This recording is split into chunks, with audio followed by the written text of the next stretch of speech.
Isang sampal, isang tinalikurang sumpa. Ninakaw ni Doña Carmen ang huling sentimo para sa operasyon ng anak ko habang tinatawanan ng aming pagkagutom. Wala kang kwenta. Dura ng asawa ko bago kami itinapon sa ulan.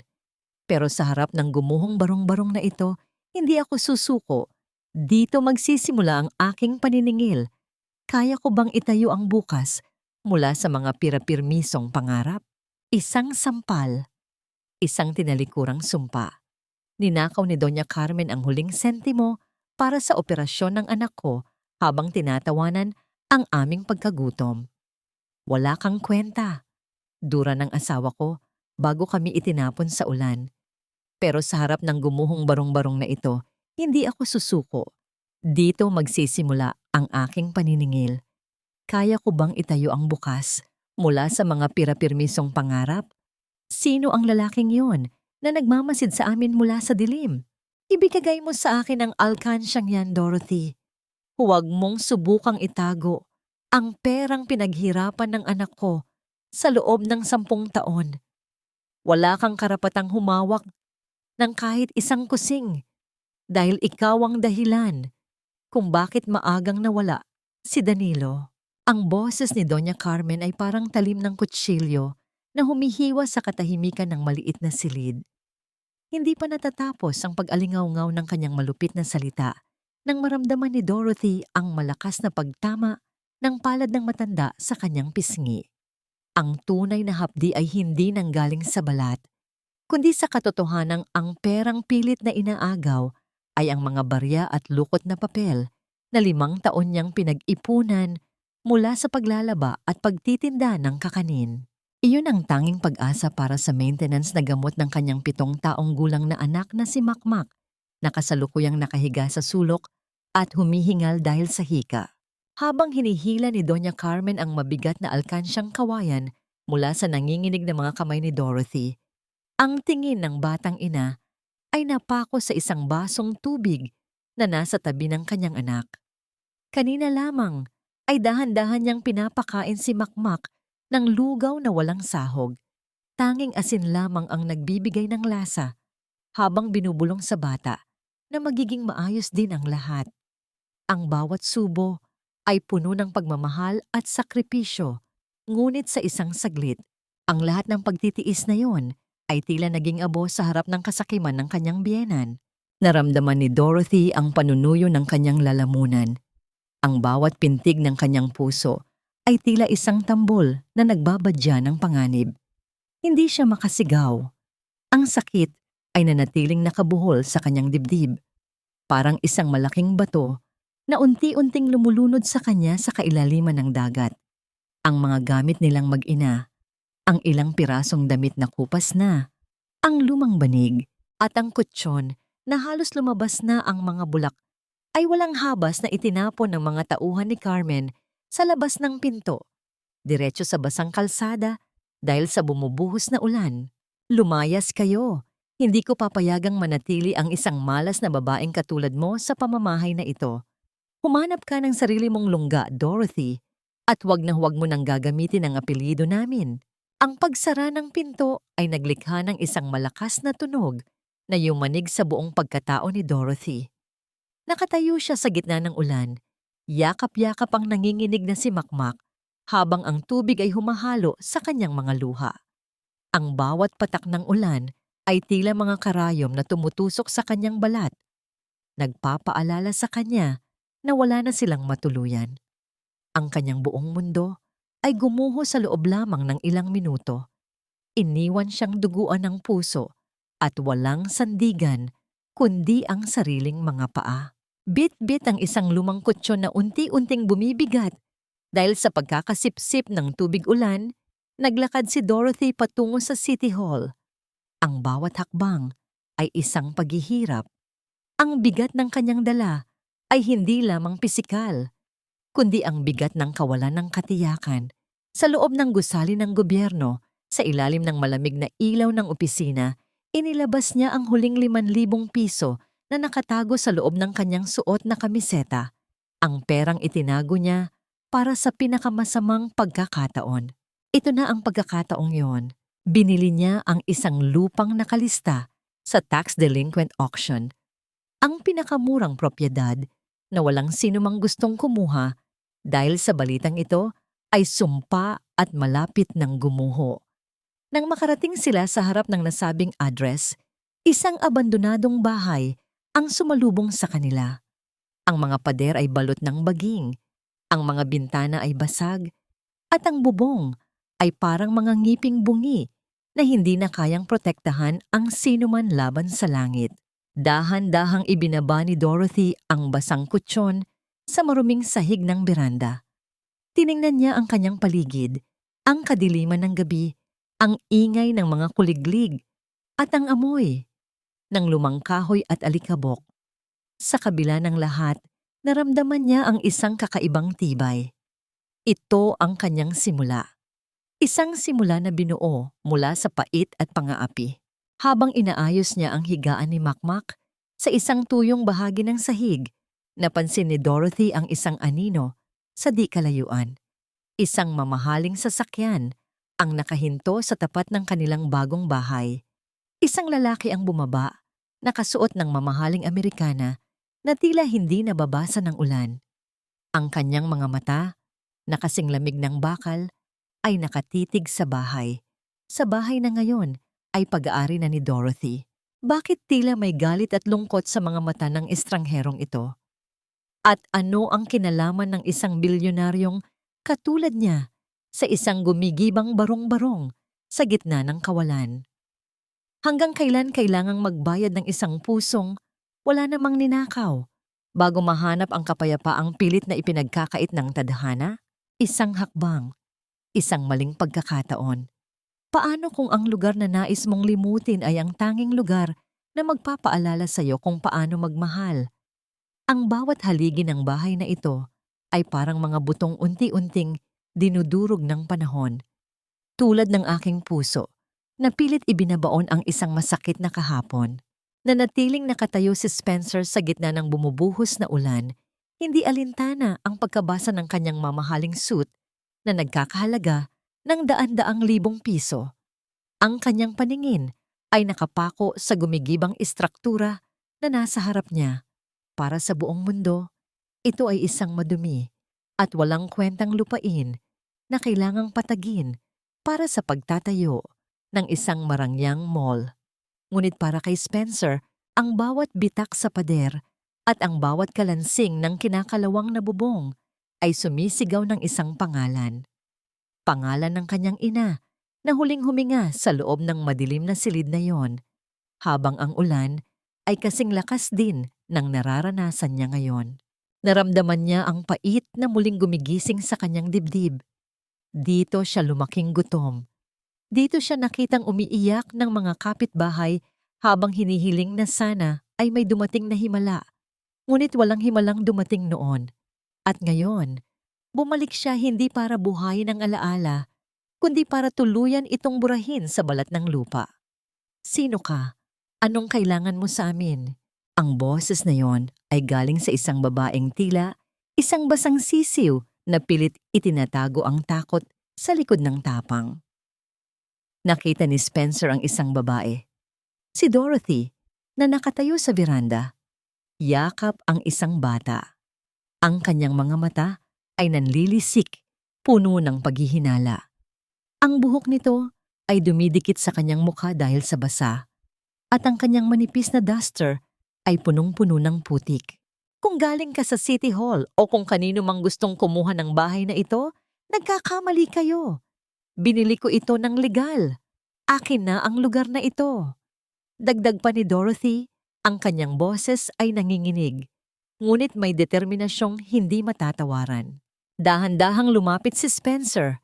Ang tunay na tunog ng kanyang sapatos sa malambot na putikan ay tila isang babala. Huminto siya ilang hakbang lamang ang layo mula sa hagdan ng kahoy na tila anumang sandali ay bibigay na. Tumingin siya sa mga mata ni Dorothy at doon ay nakita niya ang isang bagay na matagal na niyang hindi nakikita sa mga taong nakapaligid sa kanya sa mundo ng negosyo. Ang purong desperasyon na hinaluan ng pag-ibig. Hindi ako galing sa City Hall. Malamig na tugon ni Spencer. Ang kanyang boses ay malalim. May awtoridad na tila nakasanayan ng sundin ng lahat. Tiningnan ni Spencer ang loob ng bahay. Nakita niya ang basang kutsyon na inilatag sa sahig. Nakita niya ang bata, si Makmak, na nakatingin sa kanya nang may halong kuryosidad at takot. Ang imahe ng bata ay tila isang malakas na suntok sa sikmura ni Spencer. Naalala niya ang sarili.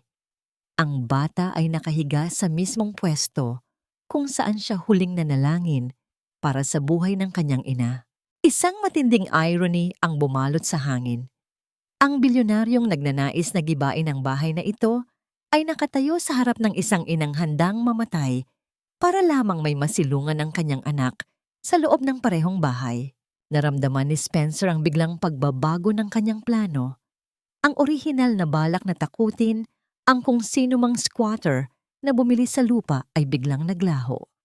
May kung anong mitya sa loob niya ang hindi galit, kundi isang kakaibang pangangailangan na malaman kung bakit ang babaeng ito ay tila kayang dalhin ang buong mundo sa kanyang balikat nang hindi sumusuko. Kung ganoon, bakit ka narito? Bakit mo kami pinagmamasadan? Tanong ni Dorothy. Hindi binibitawan ang kanyang depensa. Tumingin si Spencer sa kanyang mga kamay. Pagkatapos ay muli sa sirasirang bubong na patuloy na tumutulos sa ibabaw ni Makmak. Isang mapanganib at mapangahas na ideya ang pumasok sa kanyang isipan. Isang kasinungalingang maaring magpabago sa tadhana nilang dalawa. Naghahanap ako ng matitirhan, panimula ni Spencer.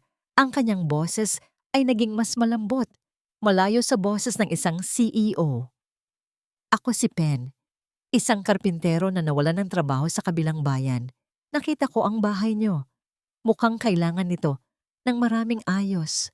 Kumunot ang noo ni Dorothy. Karpintero? Sa suot mong yan? Napatingin si Spencer sa kanyang suit. Galing ako sa isang interview na hindi ako natanggap. Ito lang ang maayos kong damit. Wala akong matuluyan. At mukhang hindi mo kayang ayusin ang bahay na ito nang mag-isa. Maalam ako sa pagkakarpintero. Hayaan mo akong tumulong sa pag-aayos nito, kapalit lang ng isang sulok na matutulugan at kaunting pagkain. Sandaling natahimik si Dorothy. Ang tanging maririnig ay ang ritmo ng ulan sa mga dahon ng saging sa paligid. Tinitimbang niya ang panganib ng pagpapatuloy sa isang estranghero laban sa katotohanang ang kanilang bahay ay guguho na sa susunod na malakas na hangin. Tumingin siya kay Makmak na muling inubo at pagkatapos ay muli kay Pen. Wala kaming pera para pambayad sa'yo, babala ni Dorothy. Hindi ko kailangan ng pera, sagot ni Spencer. Ang kanyang mga mata ay nanatiling nakatitig sa loob ng bahay kung saan nakatago ang kanyang nakaraan. Kailangan ko lang ng lugar na matatawag na tahanan. Hindi alam ni Dorothy na ang lalaking nasa harap niya ay ang mismong tao na may kapangyarihang burahin ang lahat ng kanyang pinaghihirapan sa isang pirma lamang. At hindi rin alam ni Spencer na ang kasinungalingang ito ang magiging simula ng kanyang pinakamalaking pagkatalo o ng kanyang pinakamahalagang tagumpay. Sa gitna ng kadiliman, isang kasunduan ang nabuo sa pagitan ng dalawang kaluluwang kapwa may sugat. Ngunit hanggang kailan kayang panindigan ni Spencer ang pagpapanggap? Lalo na't ang kanyang sariling kumpanya ay nakatakdang gibain ang bahay na ito sa loob lamang ng 30 araw. Isang mangkok ng lugaw.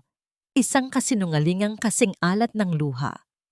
Paano mo lulunukin ang katotohanan kung ang bawat butil ng kanin na iyong kinakain ay nagmula sa huling sentimo ng taong nais mong saktan?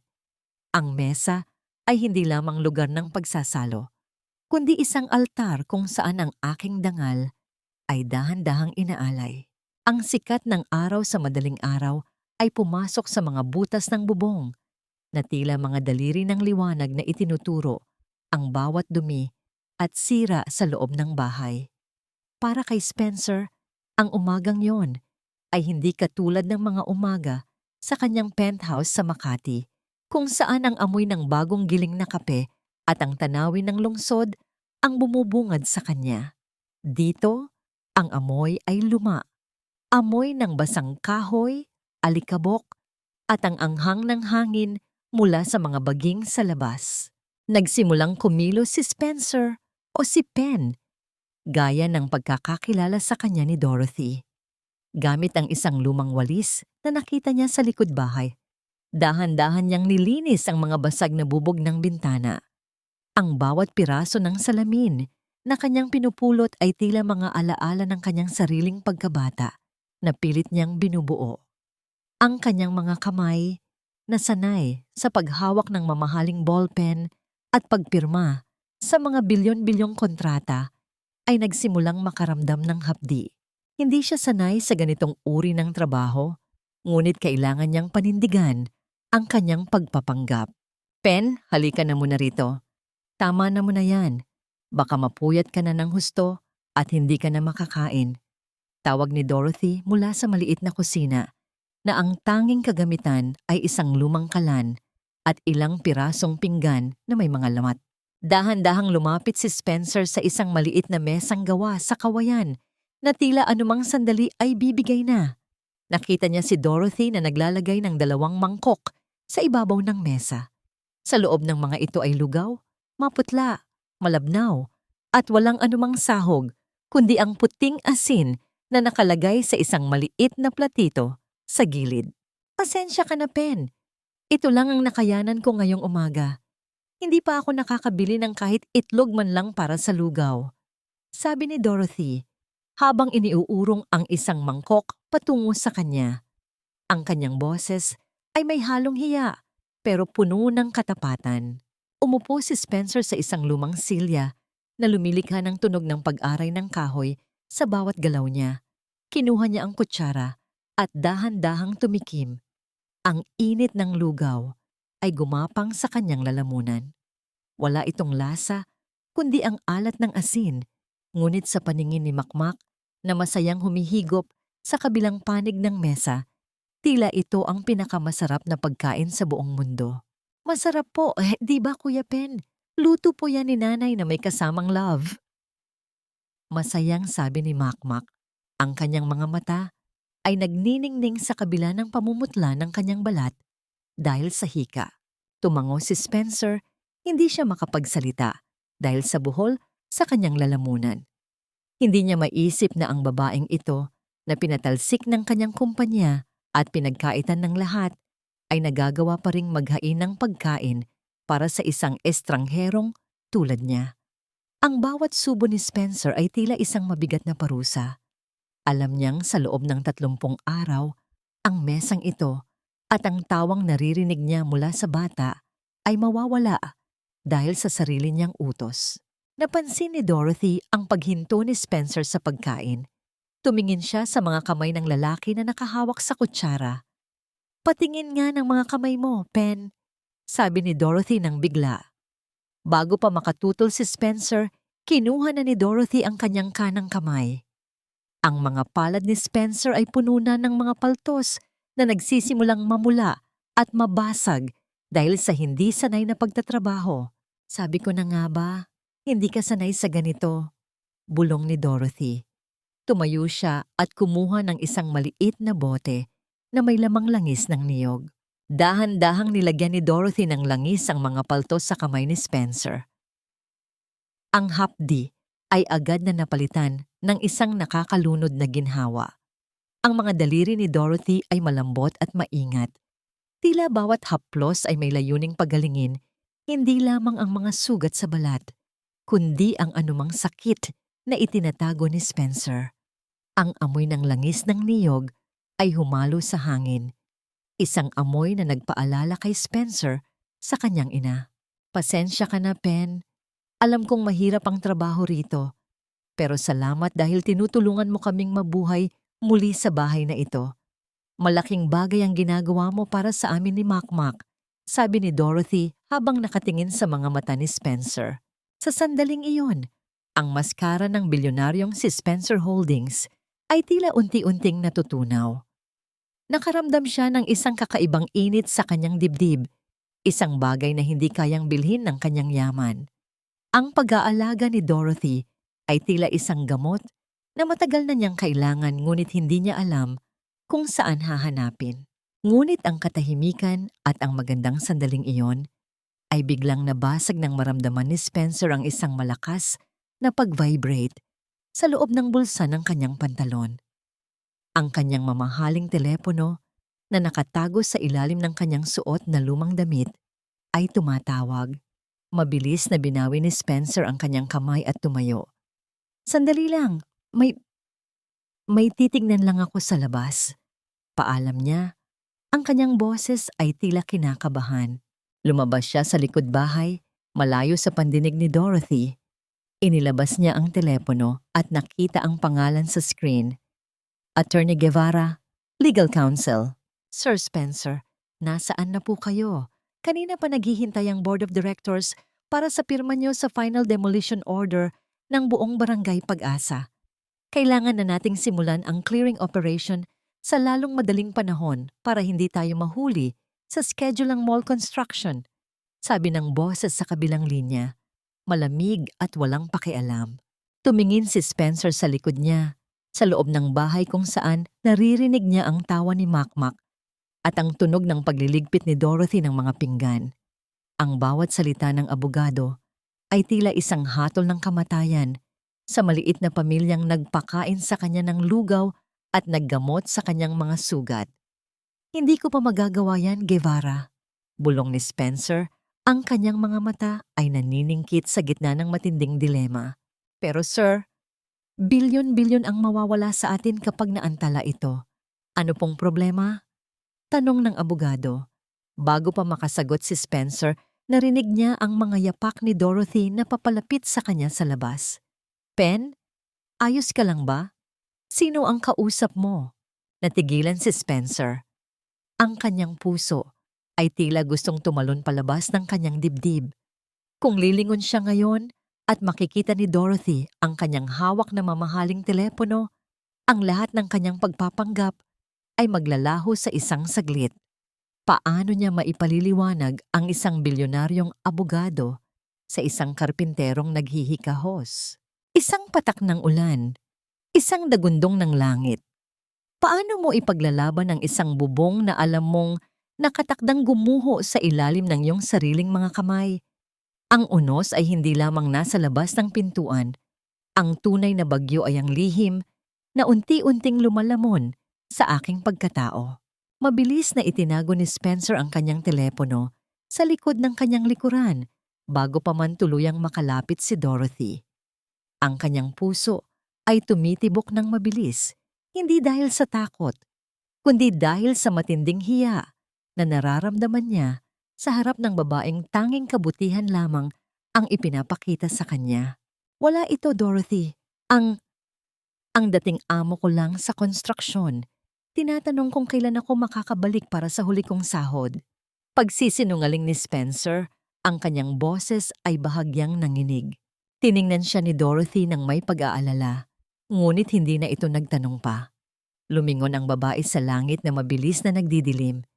Ang mga ulap ay naging kulay ube at itim, isang palatandaan na ang barangay Pag-asa ay haharap sa isang matinding hagupit ng kalikasan. Ang ihip ng hangin ay naging malamig at mabagsik. Pinapatay ang anumang natitirang init ng araw. Kailangang nating magmadali, Pen. Hindi kakayanin ng bubong na ito ang malakas na ulan. Maraming butas sa bandang silid ni Makmak, sabi ni Dorothy. Ang kanyang mga mata ay puno ng kaba para sa kalusugan ng kanyang anak. Hindi pa natatapos ang sinasabi ni Dorothy nang marinig ang unang patak ng ulan sa tuyong lupa. Sinundan ito ng sunod-sunod at malalakas na tunog ng tubig na bumabagsak sa kinakalawang na yero. Ang ingay ay nakabibingi. Tila libu-libong maliliit na bato ang inihahagis sa kanilang itaas. Nagsimulang tumulo ang tubig sa loob ng bahay. Si Dorothy ay mabilis na kumuha ng mga timba at palanggana upang saluhin ang mga tagas. Ngunit ang bawat patak ay tila isang paalala ng kanilang kahinaan. Ang silid ni Makmak ay unti-unti nang nababasa. Ang bata ay nagsimulang dumaing. Ang kanyang paghinga ay naging mabigat at may tunog na parang isang sirang plauta. Ang hika ay muling umaatake dahil sa lamig. "Dito ka lang, Dorothy. Ako na ang aakyat." Sigaw ni Spencer sa gitna ng ingay ng hangin at ulan. Kumuha si Spencer ng isang lumang plastik na sako at ilang pirasong bato. Sa kabila ng panganib, umakyat siya sa isang lumang hagdanan patungo sa bubong. Ang bawat hakbang niya ay sinusundan ng pag-aray ng kahoy na tila anumang sandali ay bibigay na. Sa itaas, ang hangin ay mas malakas, tila sinusubukang itulak si Spencer pababa sa putikan. Nakita ni Spencer ang isang malaking bahagi ng yero na malapit ng matangay ng hangin. Kung mangyayari iyon, tuluyang mabababad sa ulan ang loob ng bahay. Gamit ang kanyang buong lakas, dapa niyang hinawakan ang gilid ng yero. Ang talim ng kinakalawang na bakal ay humiwa sa kanyang braso, ngunit hindi niya binitawan. Ang dugong dumadaloy sa kanyang balat ay agad na hinuhugasan ng ulan, ngunit ang hapdi ay hindi niya inalintana. Mula sa ibaba, nakita ni Dorothy si Spencer na nakikipagbuno sa bubong. Ang kanyang puso ay napuno ng isang emosyong hindi niya maipaliwanag. Wala pang lalaki sa buhay niya, kahit ang kanyang yumaong asawa, ang nagpakita ng ganitong uri ng determinasyon upang protektahan sila. "Pen, mag-ingat ka. Bumaba ka na riyan. Baka mapahamak ka." Sigaw ni Dorothy. Ang kanyang mga kamay ay nakatakip sa kanyang bibig sa takot. Ngunit hindi tumigil si Spencer hanggang sa maitaling maigi ang sako at mailagay ang mga pabigat. Nang bumaba siya, basang-basa at nanginginig sa ginaw, agad siyang sinalubong ni Dorothy ng isang tuyong tuwalya. Ang kanilang mga mata ay nagtagpo sa ilalim ng madilim na ilaw ng lampara. Sa sandaling iyon, ang tunog ng ulan sa labas ay tila nawala. Ang tanging nararamdaman nila ay ang init ng hininga ng isa't isa at ang tibay ng isang ugnayang nabuo sa gitna ng panganib. Ito ang golden moment ni Spencer, ang mapagtanto na mas mahalaga ang kaligtasan ng dalawang taong ito kaysa sa anumang proyektong bilyon-bilyon ang halaga. Ngunit ang katahimikan ay nabasag ng isang malakas na paglagapak ang nagmula sa sulok ng silid. Isang bahagi ng lumang dingding na gawa sa kahoy at anay ang tuluyang bumigay dahil sa bigat ng tubig. Kasabay ng pagbagsak ng mga piraso ng kahoy, isang maliit at kalawanging kahon na gawa sa metal ang gumulong palabas mula sa loob ng dingding. Dahan-dahang pinulot ni Dorothy ang kahon. Ang mga kamay niya ay nanginginig habang pinupunasan ang putik na nakabalot dito. Sa ibabaw ng kahon, may nakaukit na isang pamilyar na disenyo, isang maliit na bulaklak ng gumamela, ang paboritong bulaklak ng ina ni Spencer. Nanlaki ang mga mata ni Spencer. Ang kahon na iyon ang itinatagong kayamanan ng kanyang ina na matagal na nilang hinahanap bago sila pinalaya sa bahay na ito noong bata pa siya. Isang lihim na nakatago sa loob ng mga dekada, ngayon ay muling nagpakita sa gitna ng isang unos. Ano ang nilalaman ng kahon na ito na maaring magpabago sa tingin ni Spencer sa kanyang nakaraan? At paano maipaliliwanag ni Spencer ang kanyang pagkagulat kung ang alam ni Dorothy ay isa lamang siyang estrangherong karpintero? Isang kupas na larawan, isang lihim na ibinaon ng panahon. Paano mo tatanggapin ang isang nakaraang matagal mo nang tinalikuran kung ang bawat alaala ay parang isang sugat na muling binubuksan ng bawat patak ng ulan? Ang kahon na ito ay hindi lamang naglalaman ng mga gamit, kundi ng mga pangarap na dinurog ng kahirapan. Dahan-dahang binuksan ni Dorothy ang kinalawang na takip ng kahon. Ang tunog ng pagpihitit ng metal ay tila isang mahabang buntong hininga mula sa nakaraan. Sa loob nito, nababalot ng isang lumang panyo, ay isang kupas na litrato ng isang magandang babae na may bitbit na sanggol. Ang babae ay may suot na kwintas na may inisyal na S ang parehong inisyal na nakita ni Dorothy sa ilalim ng sahig. Hindi napansin ni Dorothy na ang lalaking nasa tabi niya ay tila nawalan ng hininga. Ang mga mata ni Spencer ay nakapako sa litrato. Iyon ang kanyang ina. Iyon ang huling pagkakataon na nakita niyang nakangiti ito bago tuluyang lamunin ng sakit at paghihikaw sa loob ng bahay na ito. Ang kanyang mga kamay, na kanina ay matapang na humahawak sa bubong, ngayon ay nanginginig sa harap ng isang pirasong papel. Sino kaya sila? Bulong ni Dorothy. Ang kanyang boses ay puno ng paggalang sa namayapa. Siguro, ang pamilyang nakatira rito noon ay naging masaya rin bago sila kinuha ng tadhana. Isang hikbi ang kumawala sa lalamunan ni Spencer. Hindi na niya kayang pigilan. Ang pader na itinayo niya sa paligid ng kanyang puso sa loob ng maraming taon. Ang pader ng pagiging isang matigas at walang pakiramdam na bilyonaryo ay tuluyang gumuho. Napaupo siya sa basang sahig. Ang kanyang mga balikat ay nayayanig sa matinding iyak. Nagulat si Dorothy. Hindi niya alam kung bakit ang isang estrangherong tulad ni Pen ay ganito na lamang ang reaksyon sa isang lumang gamit. Ngunit sa halip na magtanong, pinili niyang makiramdam. Lumapit siya kay Spencer at dahan-dahang inilagay ang kanyang kamay sa balikat nito. Ayos lang yan, Pen. Ilabas mo lang. Minsan, ang mga lumang gamit ay may paraan para ipaalala sa atin ang sarili nating mga sugat, sabi ni Dorothy sa malambot na boses. Kinuha ni Dorothy ang isang lumang kumot na tanging tuyong gamit na natira sa kanila. Ipinulupot niya ito sa kanilang dalawa ni Spencer habang nakaupo sila sa gitna ng malamig na gabi. Ang init ng katawan ni Dorothy at ang amoy ng kanyang pagiging ina ay tila isang yakap mula sa langit para kay Spencer. Sa sandaling iyon, hindi siya si Spencer Holdings. Siya si Spencer, ang batang paslit na naghahanap ng kalinga. Salamat, Dorothy. Bulong ni Spencer sa gitna ng kanyang pagluha. Salamat dahil hinayaan mo akong maramdaman na hindi ako nag-iisa sa dilim. Ito ang kanilang golden moment, isang sandali ng purong koneksyon sa gitna ng isang bagyo.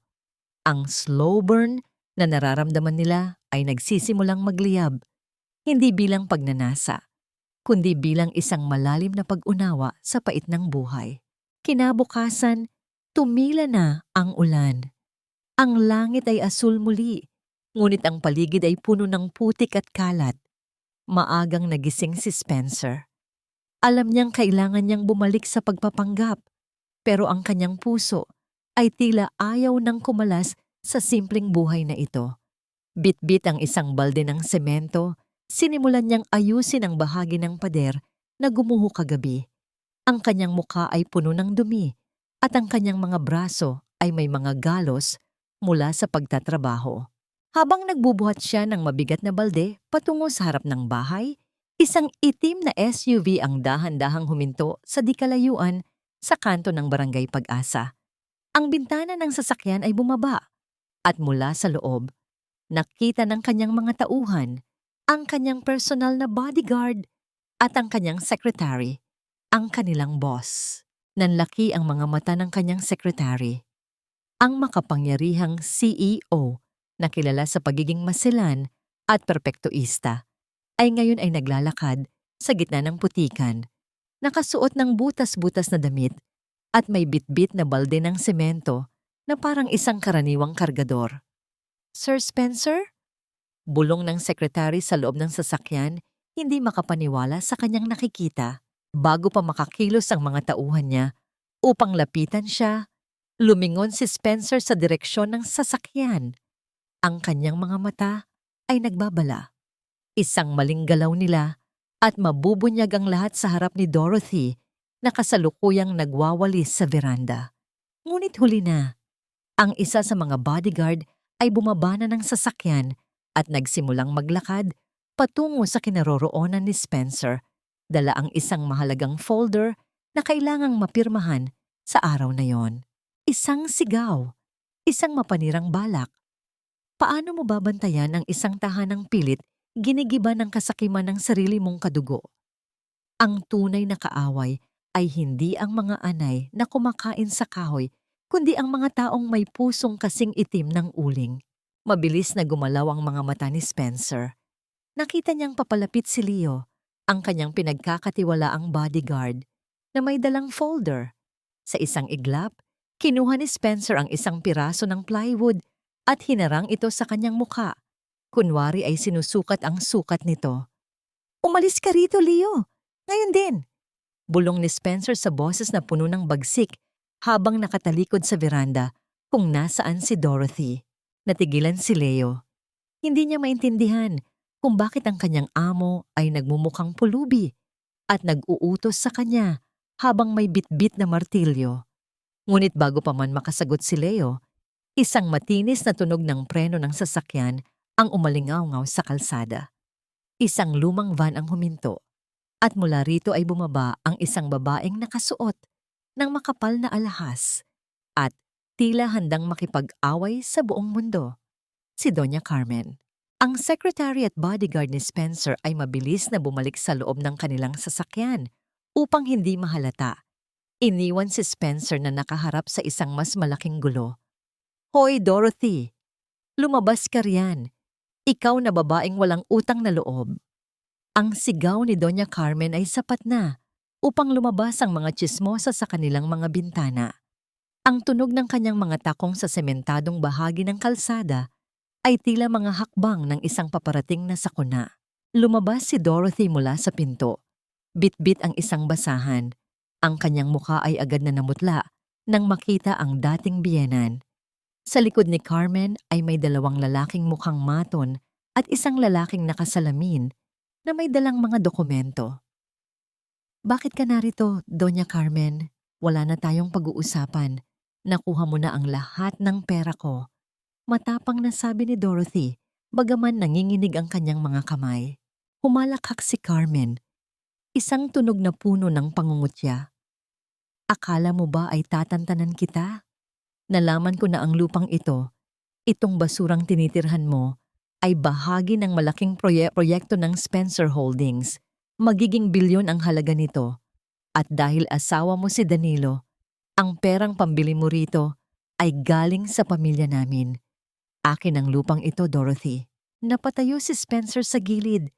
Ang kanyang mga kamao ay nakakuyom.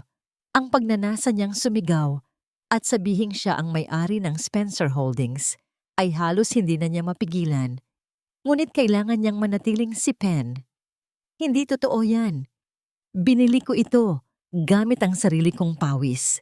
Sigaw ni Dorothy. "Ito si Attorney Salas." Turo ni Carmen sa lalaking nakasalamin. "May dala kaming papeles na nagpapatunay na ang pondong ginamit mo ay ninakaw mo sa negosyo ni Danilo bago siya mamatay. Pipirmahan mo ang deed of transfer na ito ngayon din.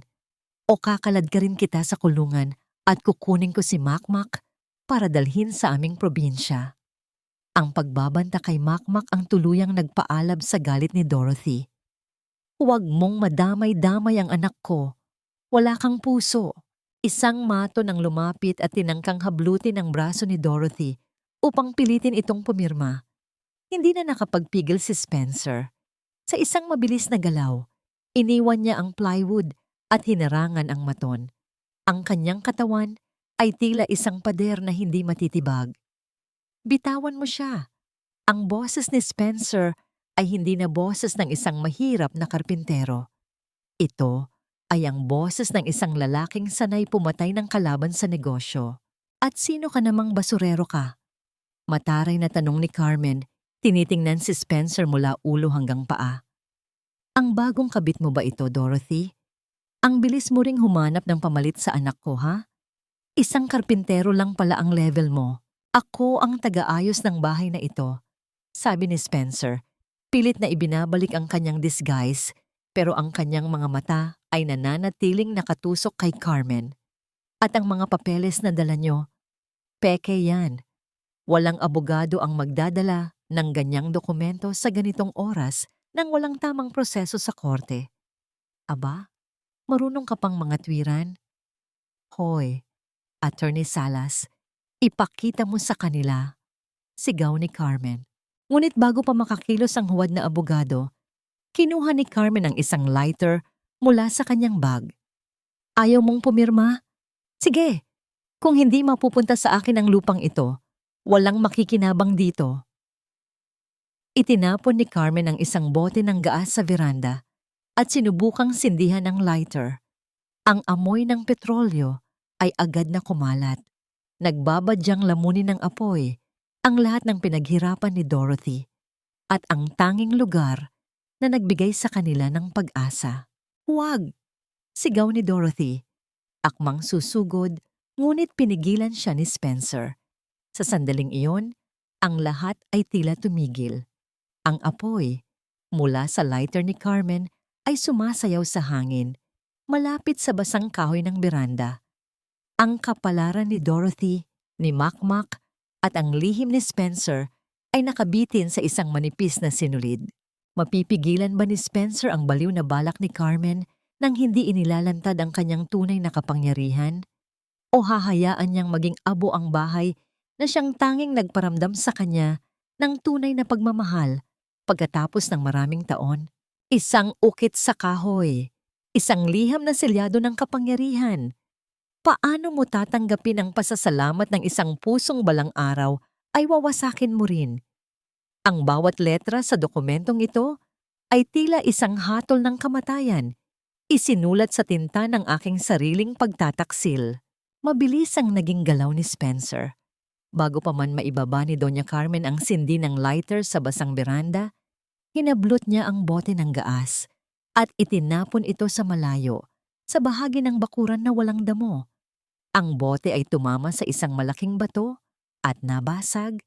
Ang tunog ng pagkakabasag ng bubog ay umalingaw-ngaw sa paligid, kasunod ng matapang na amoy ng petrolyo na unti-unting hinuhugasan ng natitirang ambon. Umalis na kayo rito bago ko patawagin ang mga pulis para sa tangkang arson. Ang boses ni Spencer ay gumaod sa hangin. Mababa, pero puno ng banta. Tumingin si Attorney Salas, ang kasama ni Carmen, sa mga mata ni Spencer. May kung anong awtoridad sa tingin ng lalaking ito na hindi tugma sa suot niyang kupas na kamiseta. Nakaramdam ng takot ang huwad na abogado. Doña Carmen, tara na muna. Mukhang hindi natin sila makukuha sa ganitong paraan ngayon. Bulong nito habang hinihila ang matanda. Hinding-hindi pa tayo tapos, Dorothy. Tandaan mo, ang Spencer Holdings ang may hawak ng proyektong ito. Sa ayaw at sa gusto mo, gigibain na ang barong-barong na ito. Pahabol na sigaw ni Carmen bago padabog na sumakay sa kanilang van.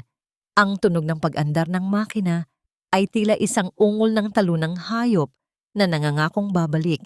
Naiwang nanginginig si Dorothy sa gitna ng beranda. Agad siyang nilapitan ni Spencer at dahan-dahang hinawakan sa magkabilang balikat. Ayos ka lang ba? Tanong niya. Ang kanyang boses ay puno ng tunay na pag-aalala. Salamat, Pen. Kung wala ka, wala na kaming matitirhan ngayon. Bulong ni Dorothy habang pinupunasan ang kanyang mga luha. Pero natatakot ako. Totoo ang sinabi niya. Ang kumpanyang Spencer Holdings, balita rito sa barangay, malapit na silang magpadala ng huling abiso para sa demolisyon. Umiwas ng tingin si Spencer. Ang pangalang binanggit ni Dorothy ay ang pangalang nagbibigay sa kanya ng lahat ng yaman, pero ngayon ay nagbibigay sa kanya ng matinding dusa. Lumipas ang ilang araw.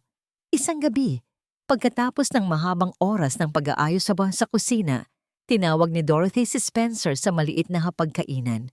May nakahandang isang maliit na cake na gawa sa tinapay na may palaman na kondensada, at sa gitna nito ay isang maliit na kandila. Maligayang kaarawan, Pen, masayang sabi ni Dorothy. Naalala ko, nabanggit mo noong nakaraang linggo na malapit na ang birthday mo. Simple lang ito, pero galing sa puso namin ni Makmak. Natigilan si Spencer. Nakalimutan na niya ang sarili niyang kaarawan dahil sa gulo ng kanyang isip. Ang huling birthday niya ay ipinagdiwang sa isang mamahaling restaurant sa Paris kasama ang mga taong puro plastic na ngiti ang suot. Pero ang maliit na tinapay na ito sa harap niya ngayon ay tila mas mahalaga pa sa lahat ng handang naranasan niya. Inabot ni Dorothy ang isang maliit na bagay na nakabalot sa lumang dyaryo. Ito ang regalo ko sa'yo. Ginawa ko yan habang natutulog si Makmak. Dahan-dahang binuksan ni Spencer ang balot. Sa loob ay isang keychain na gawa sa isang piraso ng pinakinis na kahoy mula sa lumang dingding ng bahay. May ukit ito sa gitna, isang maliit na bahay, at sa ilalim ay ang salitang home. Ang bawat ukit ay tila ginawa ng may matinding pasensya at pagmamahal. Ito ang golden moment ni Spencer. Isang simpleng piraso ng kahoy na nagparamdam sa kanya na mayroon siyang lugar sa mundong ito na hindi dahil sa kanyang pera, kundi dahil sa kung sino siya. Salamat, Dorothy. Ito ang pinakamagandang regalong natanggap ko sa buong buhay ko. Tapat niyang sabi, habang ang kanyang mga mata ay naniningkit sa pinipigil na luha. Ngunit ang kaligayahan ay panandalian lamang.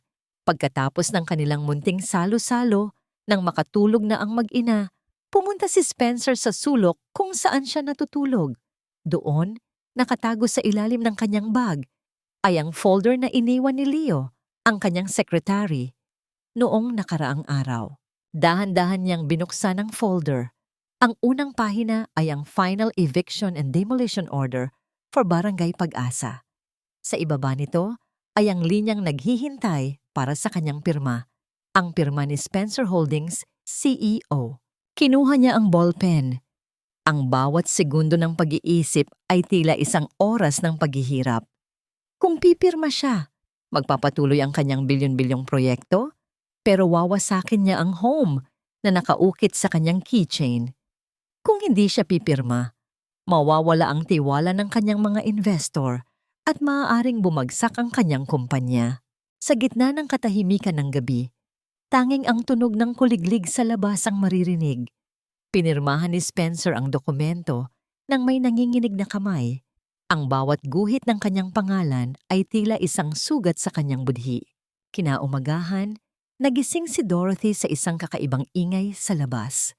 Isang motorsiklo ang huminto sa tapat ng kanilang bakod. Nang lumabas siya, nakita niya ang isang puting sobre na nakasabit sa kanilang gate. Mayroon itong tatak ng kumpanya, Spencer Holdings, Urgent Notice. Dahan-dahang binuksan ni Dorothy ang liham. Ang kanyang muka ay nawalan ng kulay habang binabasa ang mga salitang nakasulat sa loob. "Pen! Pen, halika rito!" Sigaw ni Dorothy. Ang kanyang boses ay puno ng takot at desperasyon. Narito na sila. Pinapapaalis na tayo sa loob ng 7 araw. At ang nakalagay rito, ang utos ay galing mismo sa may-ari, si Ginoong Spencer. Bakit napakasama niya?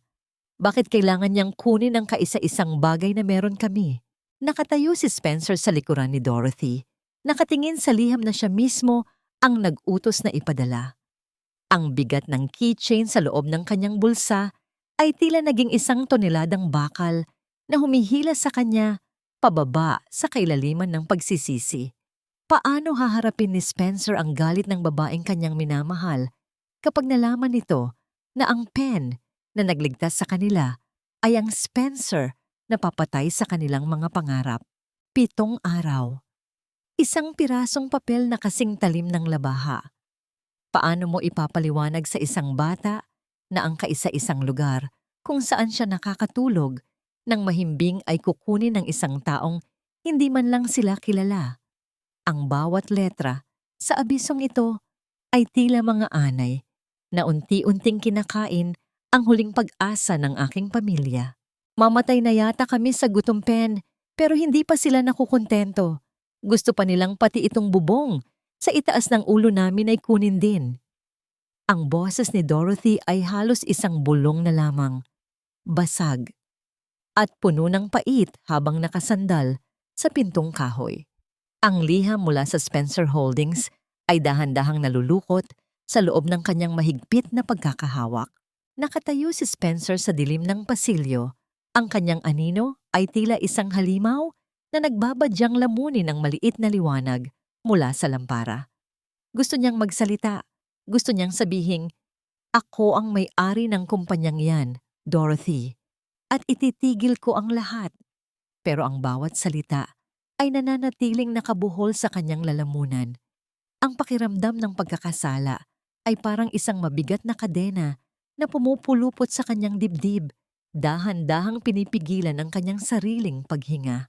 Ngunit ang katahimikan ng gabi ay biglang nabasag ng isang nakapangingilabot na tunog mula sa silid ni Makmak. Hindi ito iyak, kundi ang tunog ng isang taong pilit na humihigop ng hangin pero walang pumapasok.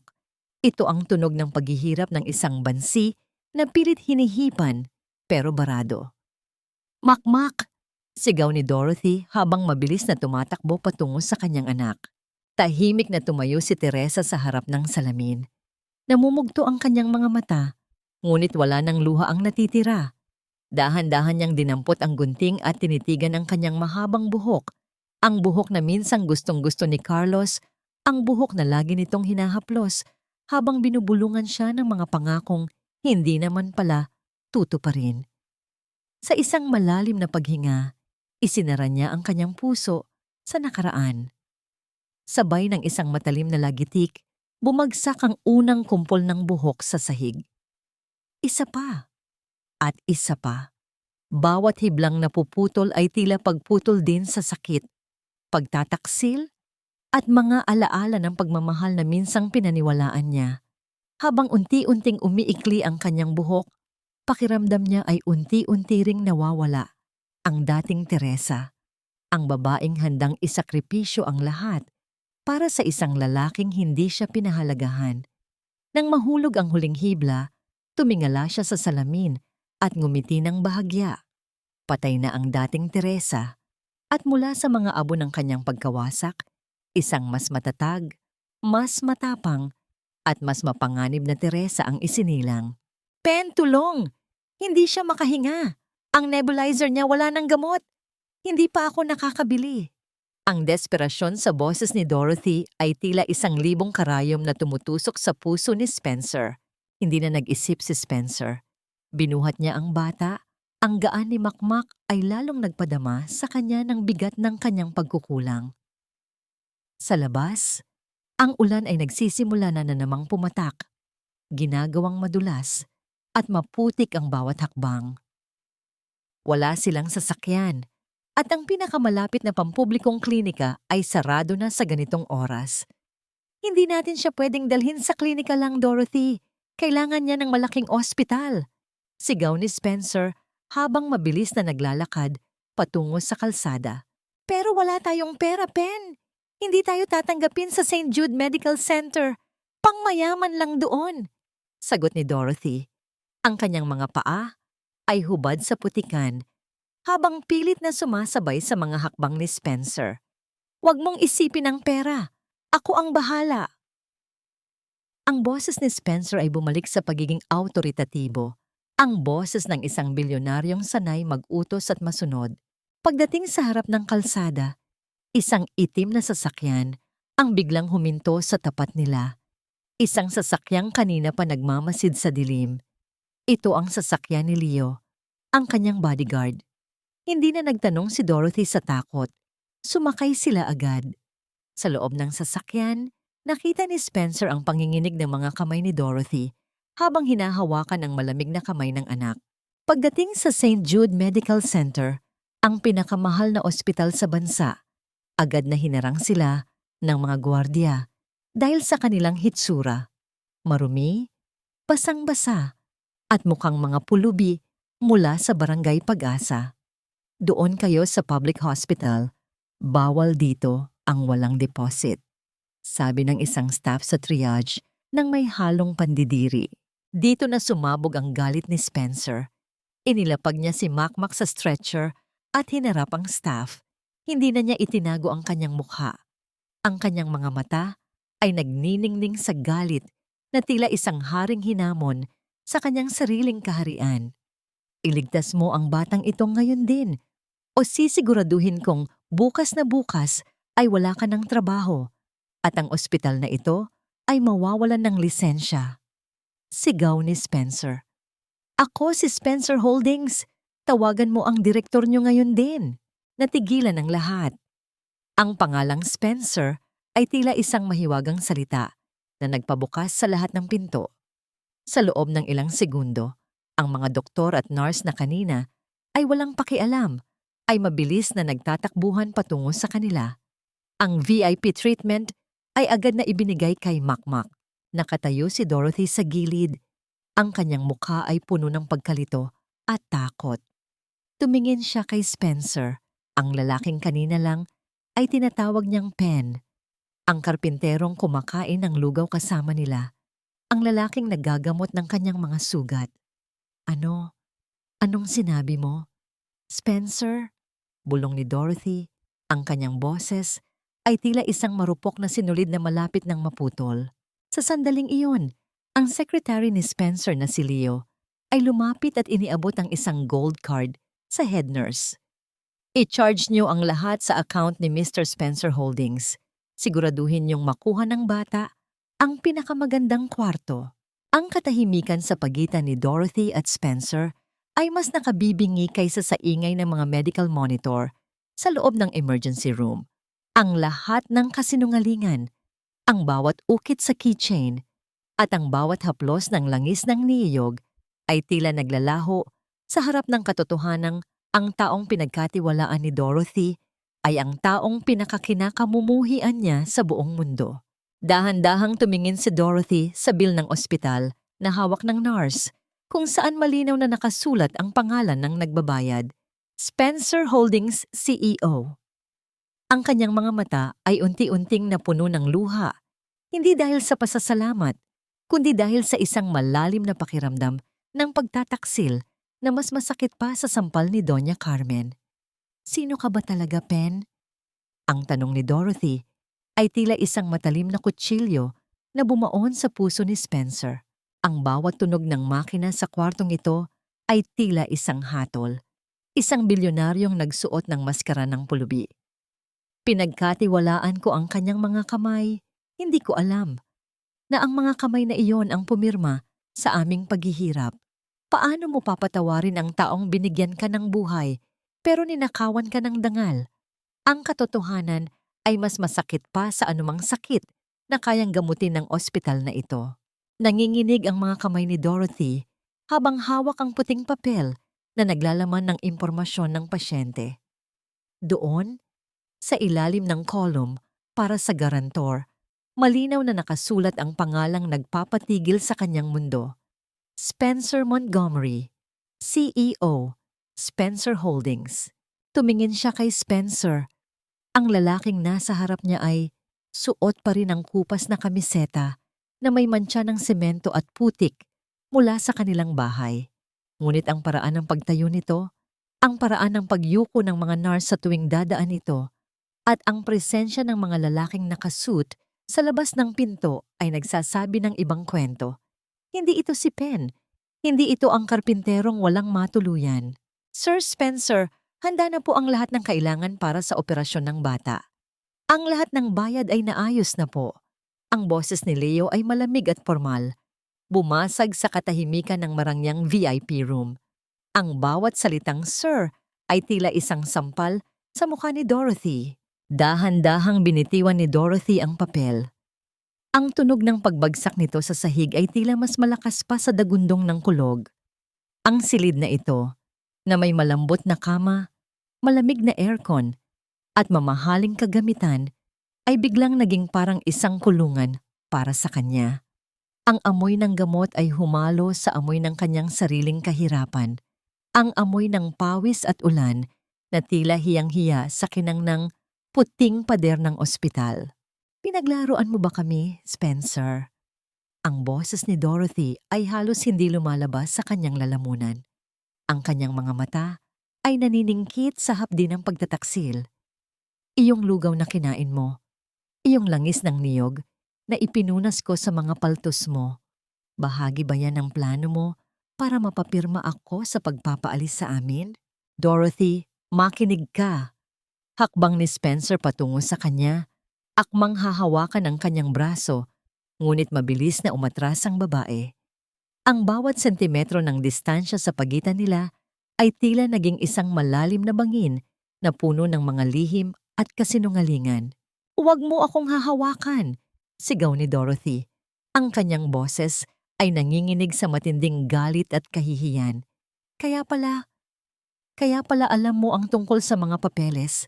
Kaya pala hindi ka natatakot kay Doña Carmen dahil mas makapangyarihan ka pa sa kanya.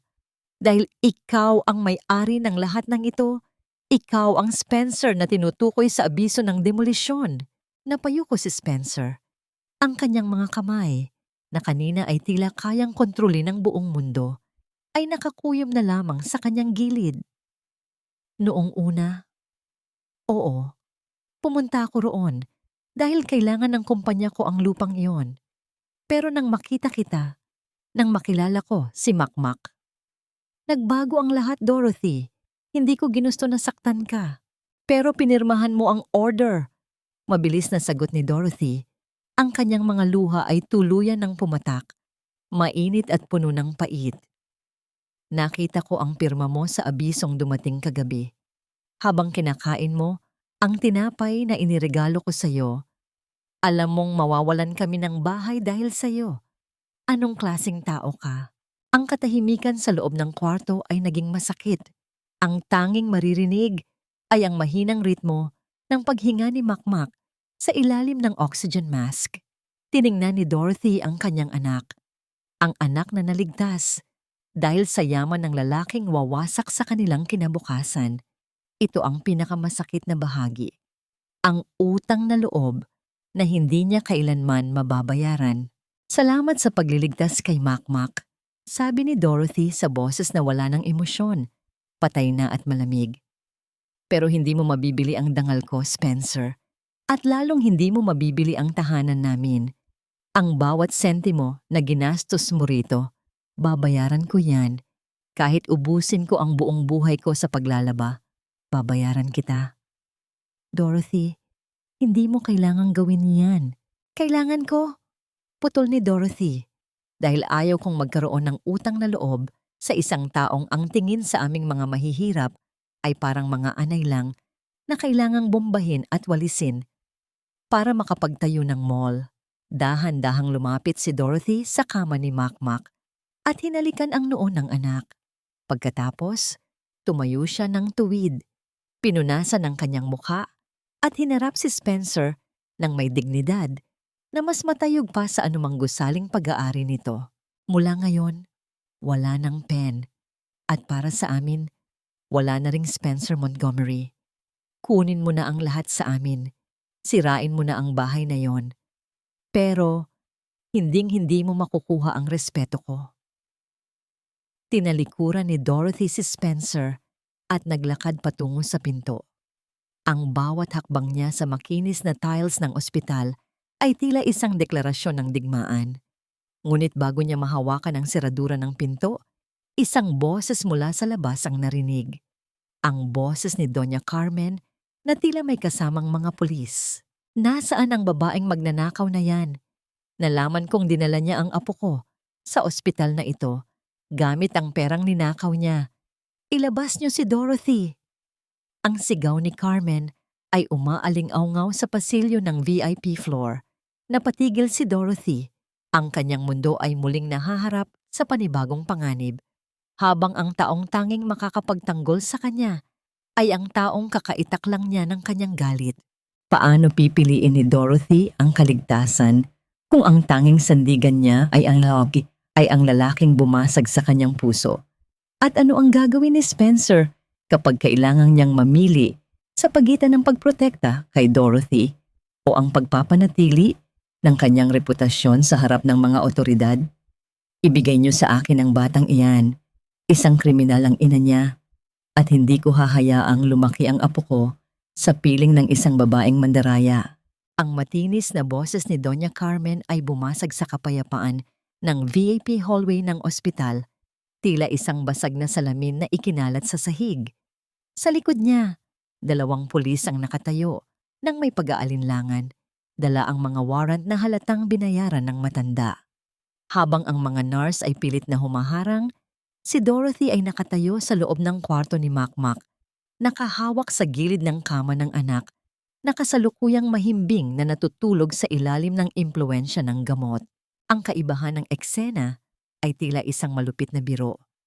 Sa labas ng pinto ay ang ingay ng kasamaan at ang kinang ng peking katarungan, habang sa loob, ang tanging maririnig ay ang mahinang sipol ng oxygen machine na nagbibigay ng buhay sa isang inosenteng bata. Si Dorothy, na ang suot ay kupas at marumi pa rin mula sa putikan ng Barangay Pag-asa, ay tila isang mantsa sa marangyang kwarto ng ospital. Ang kanyang puso ay nadudurog, hindi dahil sa takot para sa sarili, kundi dahil sa katotohanang ang bawat paghinga ng kanyang anak ay binabayaran ng taong bumasag sa kanyang huling pag-asa. Naramdaman ni Dorothy ang isang malamig na panginginig na gumagapang sa kanyang likuran. Ang bawat tibok ng kanyang puso ay tila isang mabigat na hakbang patungo sa isang bitayan. Wala siyang sandigan. Ang taong akala niya ay tagapagligtas ay ang arkitekto ng kanyang pagbagsak. Ang bawat luhang pumatak sa kanyang pisngi ay tila naging lason. Tinutunaw ang anumang natitirang tiwala sa kanyang kapwa. Paano magagawang tawaging tahanan ang isang lugar na itinayo sa ibabaw ng mga bangkay ng aming mga pangarap? At paano mo lalabanan ng isang dambuhalang ang tanging sandata ay ang iyong sariling pagmamahal? Sa isang mabilis at desperadong desisyon, nang makitang abala si Spencer sa pakikipagtalo kay Doña Carmen sa pasilyo, dahan-dahang lumabas si Dorothy sa fire exit. Hindi niya dala si Makmak. Alam niyang mas ligtas ang bata sa loob ng ICU, ngunit kailangan niyang protektahan ang kanilang tahanan. Kung mawawala ang bahay na yon, mawawala ang tanging pruweba na sila ay naging tao sa mundong ito. Bumalik si Dorothy sa Barangay Pag-asa. Ang paligid ay puno na ng tensyon. Ang mga kapitbahay na dati ay puro tsismis lamang ang alam, ay ngayon ay nakatayo sa kalsada. May mga hawak na karatula. Ngunit nang makita nila si Dorothy, ang kanilang mga tingin ay naging malamig. Kumalat na ang balita na ang pen na tumutulong sa kanya ay ang bilyonaryong si Spencer Montgomery. Sa tingin nila, si Dorothy ay isang traidor na nakipagsabwatan sa kumpanyang gigiba sa kanilang mga buhay. Dorothy, kasabot ka ba ng Spencer na yan? Pinatira mo siya rito para manmanan kami. Sigaw ng isang kapitbahay. Hindi sumagot si Dorothy. Dire-diretso siyang pumasok sa kanyang bakuran at isinara ang gate. Kinuha niya ang mga lumang tabla ng kahoy at martilyo. Sa bawat pako na ibinabaon niya sa pinto at bintana, ang tunog ng bakal sa kahoy ay tila isang panalangin ng paghihiganti. Nagbarikada siya sa loob ng sarili niyang bahay, ang bahay na pinagpuyatan nilang ayusin ni Pen. Hinding-hindi niyo makukuha ang lugar na ito hanggat buhay ako. Bulong niya sa sarili habang ang mga luha ay patuloy na pumapatak sa kanyang mga kamay.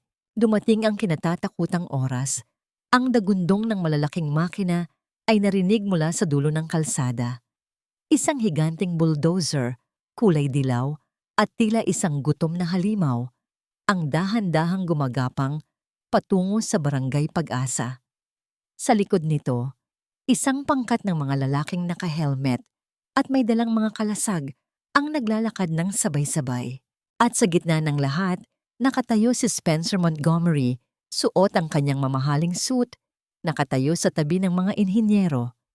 Sa paningin ni Dorothy mula sa bintana, si Spencer ay hindi na ang lalaking naglagay ng langis sa kanyang mga kamay. Siya na ang mukha ng kamatayan ng kanilang pangarap. Lumabas si Dorothy sa veranda. Bitbit niya ang isang maliit na bandila ng kanilang barangay na gawa sa lumang tela. Ang kanyang buhok ay gulo-gulo. Ang kanyang mga mata ay nagniningning sa galit. Tumayo siya ng matuwid sa harap ng dambuhalang makina na ang talim ay nakatutok na sa kanyang pintuan. "Tumigil kayo!" Sigaw ni Dorothy, ang kanyang boses ay tila isang kulog na bumasag sa ingay ng makina. "Spencer, kung gusto mong gibain ang bahay na ito, kailangan mo munang dumaan sa ibabaw ng aking bangkay." Ang bulldozer ay hindi huminto. Ang tunog ng usok mula sa tambutso nito ay tila isang malalim na ungol. Ang distansya sa pagitan ng talim ng bulldozer at ng mga paa ni Dorothy ay paliit ng paliit. Nakita ni Dorothy ang mukha ni Spencer na namumutla. Ngunit ang makina ay patuloy sa pag-usad. Isang malakas na kalansing ng bakal ang narinig ng ang bulldozer ay tumama sa unang baitang ng hagdanan ni Dorothy.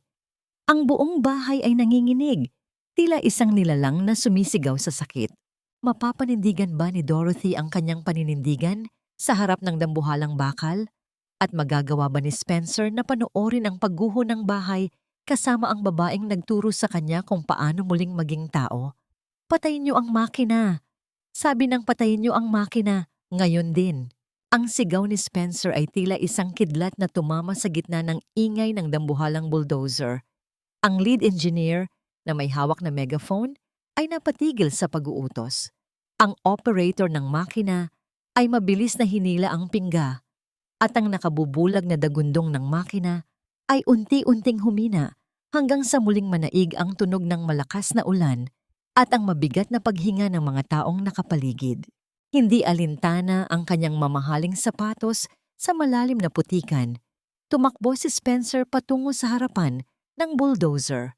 Sa isang iglap, tumayo siya sa pagitan ng matalim na talim ng bakal at ng nanginginig na si Dorothy. Ang distansya sa pagitan ng dambuhalang bakal at ng dibdib ni Spencer ay halos ilang pulgada na lamang. Sir Spencer, anong ginagawa niyo? Delikado yan. Sigaw ng isa sa kanyang mga tauhan habang pilit siyang hinahatak pabalik. Umalis kayo! Walang gagalaw sa bahay na ito. Ang boses ni Spencer ay gumaod sa hangin. Puno ng isang uri ng determinasyon na ngayon lang nila nakita. Lumingon siya kay Dorothy na ang mga mata ay puno pa rin ng pagdududa at galit. Dorothy, hindi ko hahayaang mangyari ito. Hindi ko hahayaang sirain nila ang kaisa-isang lugar na nagturo sa akin kung paano muling magmahal. Sa likuran ng mga security guard, lumitaw si Doña Carmen na ang mukha ay pulang-pula sa galit. Spencer! Ano itong kabaliwan na ito? 1 bilyon ang mawawala sa kumpanya mo dahil sa isang barong-barong. Ipademolish mo na yan. Hinarap ni Spencer ang matanda. Ang kanyang mga mata ay naniningkit sa puot. Ang halaga ng bahay na ito ay hindi nasusukat sa bilyon, Carmen. Ang halaga nito ay ang buhay na kinuha niyo sa amin noon at ang buhay na ibinibigay ni Dorothy sa anak niya ngayon. Mula sa araw na ito, ang proyektong ito ay kanselado. Isang malakas na bulungan ang lumaganap sa hanay ng mga opisyal ng kumpanya. Ang mga board members na naroon ay nagsimulang mag-usap-usap ng may pagkabahala. Sir, hindi niyo pwedeng gawin yan nang walang pahintulot ng board. May nilagdaan kayong kontrata. Sigaw ng legal counsel na si Attorney Guevara. Kung kailangan kong mawala sa pwesto para lang mailigtas ang tahanang ito, gagawin ko. Sagot ni Spencer. Ito ang golden moment ni Spencer, ang tumayo sa gitna ng ulan, putikan at galit ng mga makapangyarihang tao para lamang protektahan ang isang babaeng wala ng ibang sandigan. Sa sandaling iyon, ang kanyang yaman ay tila naging walang kwenta kumpara sa bigat ng keychain ng home na nakakuyom sa loob ng kanyang palad. Ngunit ang kasamaan ni Doña Carmen ay walang hangganan. Lumingon siya sa mga pulis na kasama niya kanina sa ospital. Mga opisyal, narito ang ebidensya ng breach of contract at ang ilegal na paggamit ng pondo ng kumpanya para sa personal na kapakanan. Dakpin niyo ang lalaking iyan. Isinasakdal siya ng board ng Spencer Holdings. Bago pa man makakilo si Dorothy, lumapit ang mga pulis kay Spencer. Ang tunog ng mga posas na nagkakadikit ay tila isang malamig na hudyat ng wakas. Pinilit nilang pikutin ang mga kamay ni Spencer sa kanyang likuran. Pen! Ang bulong ni Dorothy ay halos hindi narinig sa gitna ng kaguluhan. Sa unang pagkakataon pagkatapos malaman ng katotohanan, tinawag niya itong muli sa pangalang ibinigay niya. Nakita niya ang sakripisyo sa mga mata ni Spencer, ang handang pagpapakulong para lamang hindi magalaw ang kanyang pinto. Huwag kayong mag-alala, Dorothy. Ligtas na ang bahay niyo ngayong araw, sabi ni Spencer habang isinasakay siya sa loob ng sasakyan ng pulis. Habang dahan-dahang umaalis ang sasakyan, naiwang nakatayo si Dorothy sa gitna ng kalsada. Yakap ang kanyang sarili habang pinapanood ang paglayo ng lalaking kanyang kinamumuhian. Ngunit ngayon ay naging tanging tagapagtanggol niya. Ang bulldozer ay naiwang nakatirik sa harap ng kanyang bahay, isang dambuhalang bangkay na tila sumusuko na rin sa tindi ng emosyon sa paligid. Ngunit ang laban ay hindi pa tapos. Nakita ni Dorothy ang mapanuyang ngiti ni Doña Carmen habang nakatingin sa kanya. Akala mo ba nanalo ka na, Dorothy? Ngayong nasa kulungan na ang bilyonaryo mong tagapagligtas, wala nang makakapigil sa akin na kunin ang lahat sa iyo. Paano ililigtas ni Dorothy si Spencer kung siya mismo ay wala ring kapangyarihan?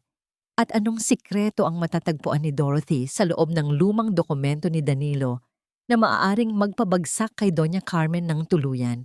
Isang lumang kahon, isang lihim na nakatago sa ilalim ng mga anay at alikabok. Paano mo itatama ang isang pagkakamali kung ang tanging ebidensya mo ay ang mga salitang isinulat ng isang taong matagal nang pumanaw? Ang katotohanan ay parang liwanag ng araw. Maaari itong takpan ng makapal na ulap, pero hinding-hindi ito mapapatay. Ang loob ng bahay ay tahimik. Tanging ang mahinang pagpatak ng tubig mula sa mga dahon ng saging sa labas ang maririnig. Nakaupo si Dorothy sa gitna ng sahig, sa tabi ng kinalawang na kahon na nakita nila ni Spencer noong gabi ng bagyo.